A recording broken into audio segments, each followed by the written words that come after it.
So I'm going to talk about telling stories, which is what everyone else is doing. So it seems like there'll be a common thread through what everyone does. I've got too many stories to tell, I think. So it's going to be a bit like walking the dog. We're just going to wander round and round and see what happens. So this brand, anyone ever drunk one of these? The top of the image is gone, but they're fast tractor smoothies. Anyone ever have one of these? Lie, and just this is for spotting liars, because it kind of never existed. It was innocent before we were innocent. It was the name that we thought would make us make our fame, that would sell loads of drinks. This was the label that we designed. The old guy on the tractor, sort of tractor. Bit shit, really. It seemed really good at the time because when we started, we didn't really. None of us are designers by trade. None of us are writers by trade. We all did. I was an English teacher before I worked at Innocent. We all did all sorts of other stuff. So, what's great is you can look back on all the rubbish that we did, and it turns into the sort of the process of the story from 1999 to now, and sort of the size of the business from being very tiny and small to now being mega brand, which I'm going to just keep saying, if that's all right. This spreadsheet is one of my favourite spreadsheets from 26th of January 99, as you can see at the top. And this is the spreadsheet where we made the shift from Fast Tractor to another name, which was Innocent. This is a list of names. This is obviously now in the public domain, so if you want any of the other names, you can have them, because we didn't use them. There's a complex set of criteria upon which to judge the choosing of the name, and also a other comments section, which is the most helpful and enlightening. Innocent scored okay when we basically ripped the arse out of the thesaurus, and some other names that scored well. Naked scored really well, but that's already a smoothie company called Naked, so we couldn't have that. Other things that seemed to score well at the time, but were Nostrum. Nostrum didn't score very well. And my other favourite bit of this particular story is Hula Hula. Down, second from bottom, great name for a smoothie business. Hula Hula, bit random, but could do a big Jamaican thing. Yeah, I didn't write that. But that's the kind of level of intelligence you're working with at our place. My friend has now got his a television show where he advises other people on how to start businesses and chooses entrepreneurs. And that was him. He did that. So I think I'm going to say some stuff that you already know, but what I'll do is reinforce it with some pictures and some tales and some stories. But ultimately, the more stuff you do, the more stories you're going to have. And we're a business that has just tried to do a lot of stuff over the years. Now, a lot of it's been rubbish. A lot of it's been kind of average. A lot of it hasn't worked. A lot of it you haven't even seen. Only a fraction of it ever appears on a bit of packaging or in an advert or on the web or wherever. But we're a business that's kind of obsessed with just doing stuff. I think where that all began was on packaging, and this was mainly through fear more than anything else, because once we decided that we were going to be Innocent and not Hula Hula and not Nostrum, we knew what to put on the front of the packet. That was good.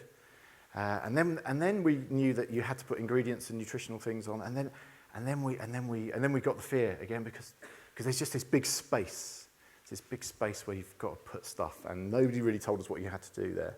And we'd grown up looking at cereal packets and all those other things that you read, and the back of shampoo bottles, and all that lovely, interesting stuff that you do. Has anyone read a bit of packaging today? Has anyone read a shampoo bottle? Liars. But what started as I guess what it started as was a little sort of square inch of space on the back of a little bottle, the little bottles that are out there today. And I remember the first one was because now they're all kind of bright and breezy and colourful, but the first one was kind of like this. Hello? It's like a little voice that didn't really know who was going to listen and well, if anyone was going to talk back and what you were supposed to say. And the first ones, I've got big folders of all the labels at work, and the first ones were really awful. It's very apologetic. And gradually over the years, the voice has developed to one that, loads of people find really annoying, is what's ultimately happened, which is fine, because what they've also done is copy it. So there's a weird thing where we think people like it, but the people who don't like it are louder than the people who do like it, but people still buy the drinks. So I don't think we've reached the tipping point where we have to start talking like, I don't know, an angry Texan or anything yet. We haven't had to shift our brand persona. But maybe I just block out all the criticism. I don't know. And the words and the stories have been really important on bottles. We realised after a short while that you can embed things in the things you make. I remember going to the bottle factory and asking the man at the bottle factory, like, can you? Because I knew that there's a little sort of recycling or plastic logo thing on the bottom, and you ask if you can. You ask if you can write something around the bottom. And of course, the first thing the man in the bottle place says is, "No, mate, you can't do that." And say, "Can't you? Can't you, or can't you?" And he's like, "No, you can't." And you keep. I think a lot of the history of our business has been asking awkward, dumb questions until people kind of cave in, and then you can do stuff. And then so we wrote, "Stop looking at my bottom." Then we ran out of bottom jokes, because that's the best one. And then we ran out of all jokes, and now what we do, we get the people who drink our drinks to write those for us. And actually, I think last year or the year before, the best one ever was written by one of our drinkers who sent it in. And it says, "Trapped in bottle factory, send help." That is the best of all time. And other things. We've done the labels. We've butchered the plastic. What's left to do? Put a hat on it. So 8 or 9 years ago, a chap called Adam, who was our sort of first proper marketing person, decided that we should put woolly hats on all the drinks, and we were incredulous. We thought we started being the man in the bottle factory. I remember myself saying, "That's really stupid. It'll never work. Why? Who's going to make the hats? How's it all going to fit together?" And he told us a story of how he thought it was going to work. And actually, that story that he told was the thing that means it still works today, and it's still a beautiful bit of a bit of currency to tell other people about. It's the fact that you could make those hats in a big factory in a faraway land. Actually, what he suggested we do is get people who meet every week who like knitting, like older people, in age concern groups, or Age UK as it is now, to do the knitting. And then they would knit the hats and send them to us, and we'd put them on the bottles, and we'd sell them in the shops.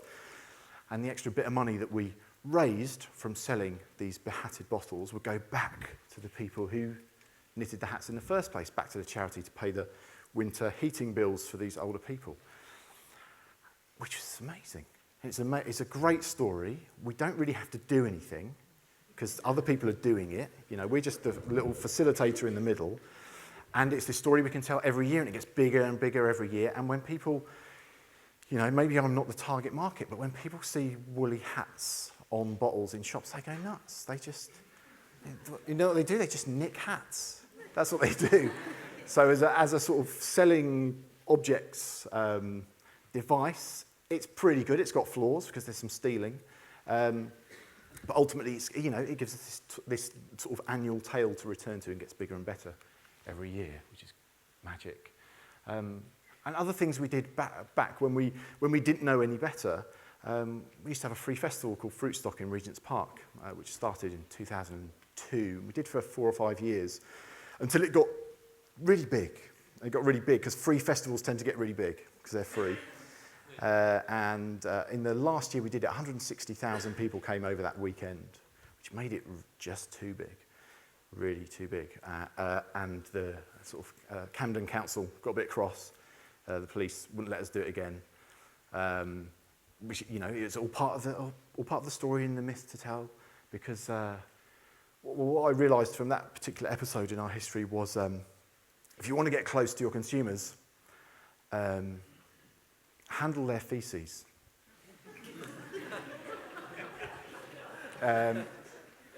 Because what happened is we didn't have enough toilets and they all got blocked. And in the end, the only people that really want the festival to succeed are the people from the company that organised it. And if you want the toilets to work, sometimes you just have to unblock them yourselves. That's something we tend not to talk about too much. But I guess commitment to the cause, you know, getting intimate with your consumer, seeing what they have for lunch, you know, it's amazing. Sorry, it's quite disgusting. I kind of, as a point of inspiration, and you know, in terms of telling stories, there are 1,000,001 people you can look at who have written great things or told great tales or made things that made you want to talk about them ultimately. But the person I always return to is him, not because I love him more than I love people who've written my favourite books, but just because he kind of just keeps going. How many of you have seen, I don't know, more than 3 Woody Allen films? More than 5? More than 10? More than 10? And he's probably made, what, 20, 30, more than 20? Yeah, okay. Right, I reckon, what's the strike rate? 1 in 3? Good? 1 in 4? Good? Lots that I've seen have been rubbish. But I still like him because and you know the deal, the protagonist is usually kind of a slightly neurotic guy who lives in New York. So he's just kind of, you know, telling his story as he grows old and different things happen to him. But he keeps going, and for me, he stays interesting just because he didn't stop at any point, or he keeps trying, and sometimes when he tries, it's rubbish, and sometimes when he tries, it's good. And that's kind of the principle that I take with telling innocent stories or doing innocent things, is that you have to accept that some of it is going to be rubbish. You know, no business, no brand, no product is ever going to nail it every time. And you kind of have to be prepared to let some of your rubbish out into the world. But I'll talk a bit more about that later. The good thing is, after you've exhausted all your avenues, you just get other people to write stuff for you. You get ultimately the people who buy the product, the people that are going to shape your future, to tell you what to do next. And so we get sent stuff. And early on, we realised that we didn't know this was whether this was normal or not. But there's a lady who sends us a tapestry every year. And so you start to wonder, do other companies get sent tapestries? Is this a normal thing? Do our, you know, I guess the hot water bottle covers pictures of guinea pigs using our packaging as a little house. Trying to work out, is this normal? But I think these are signs. I think they're telling us to do things. I think they're telling us to, and you know, signed photo of Anastasia, the pop star. There's a message in there somewhere. This is pinned up as you come into our office. This is the source, the motherlode of what we should be doing next. And as I said earlier, some people hate this noise, all these stories. Some people don't like it, and you know, it's fair enough. I think this is quite funny. A lady wrote it on a website called the Sabotage Times. And so what do you do with that? Well, we invited her in. She came in for a cup of tea because she sounded like she really hated us. I was like, we haven't really done anything that bad, you know. Bad jokes maybe, but this sounds like a level of vitriol too far. So she came in. She's really nice. She's really nice. There ain't no Jocasta. But yeah, kind of. What's that? Keep your enemies close, whatever it is. And you know, and all this socialness, all this trying to get people to do stuff for you, means we always have stuff to talk about. Which is when people ask us if we, you know, how do you do your social media well? How do you get to the top of this the social media charts as we are here? And it's just by It's just via nonsense, really. It's just via continuing to talk nonsense with as many people as we can. Occasionally it gets annoying, but at least he noticed, or at least he heard somebody else who noticed. He's called Nikolai. He's Danish. I guess it is quite interesting. Quickly, is how do you make our words work in other languages? So Nikolai does Danish and Swedish, and I think Norwegian, and maybe Finnish even for us. And I was trying for ages to find somebody who could be our voice in Scandinavia. In the end, I just realised I was reading this blog without knowing it that was written by a Danish guy in English, and he just used to make me laugh. So I went and found him and courted him and forced him to work for us. And I think it's interesting in finding who's going to be the source of the stories, who you're going to have actually write this stuff. Because when I've tried to find people via conventional means, via interviewing copywriters and branding people, when it comes to this creating the stories and the words, quite often they're not right, and it's the sort of unusual people in outposts that come good. And then when you've got all those stories, you need to find an editor. I think editing is going to become the most important skill in all of this stuff, in all of this businesses telling stories or social or people making noises or whatever it is, because there's so much of this shit around and so many people telling you how to do it, and it's kind of what I'm doing right now. But I just think having editors in businesses is going to be as important as having editors in media organisations.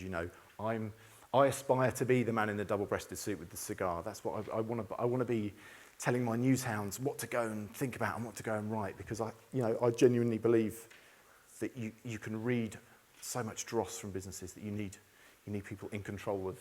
And then it's about I guess just finding inspiration from outside and the stories that come from outside. Are you familiar with Longaberger? Anyone familiar with Longaberger? So a few people are. So they work in a giant yellow basket in Ohio, and I think they kind of nailed their story from the outset of the construction of that building. They don't really need to do anything anymore. I think the stories are going to move into the structures and the actual the bricks and mortar, the fabric of businesses. Because it's all very well having someone like me waffling on about it, but actually they don't need to invent shit. They can just show a picture of this forevermore, and there's their tale, there's their story. So as I said, there wasn't much of a thread there, was there, really, to be honest? Let's be honest about it. It's been 13, 14 years of just telling stories and finding out what works and what doesn't work. And even today, I've seen the things that you've maybe chuckled at and the things you haven't. So I'll remember next time to take out the rubbish slides. And I'll leave you just with one thought, which is just about listening and getting the feedback that you need from people who will enable you to make your business better or make your stories better next time. And I'll see you later. Thank you.